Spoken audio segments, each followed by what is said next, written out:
how root absorbs the water from the ground.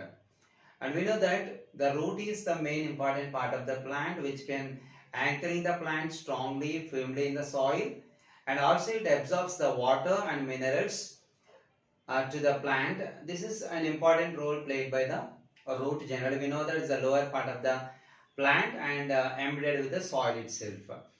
And we know that the root supplies water to the plant body.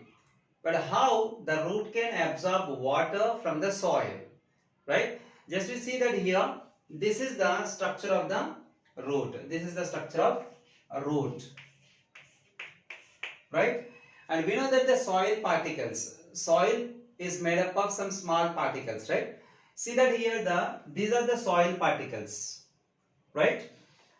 And generally where the water is available in the soil, and generally we are saying that the water is from the ground, from the soil, right?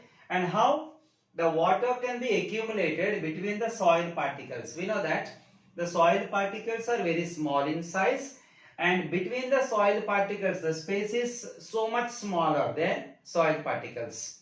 See that here, these are the spaces between the soil particles.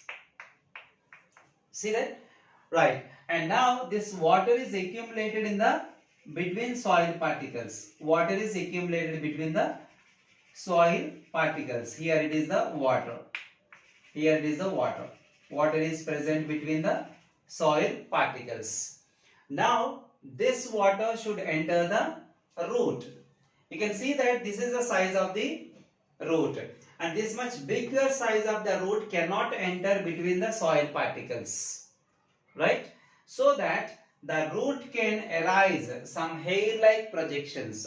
Hair-like projections. Those are called root hair.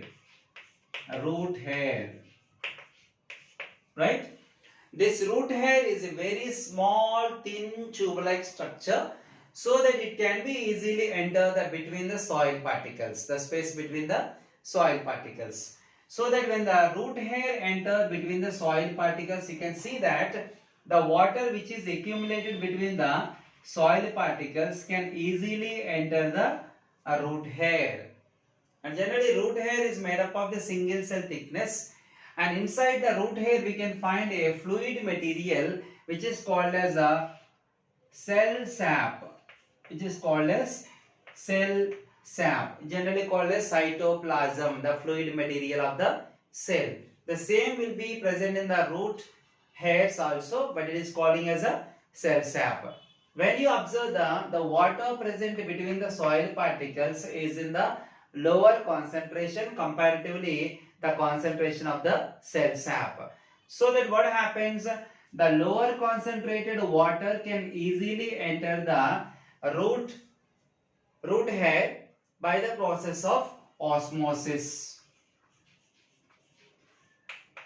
By the process of osmosis. What is osmosis? Osmosis is the movement of molecules from lower concentration to higher concentration across the membrane. Right? See here, the water between the soil particles is in the lower concentration, and the cell sap inside the root hair is in higher concentration. And the membrane, the outer membrane of the root hair acts like a plasma membrane.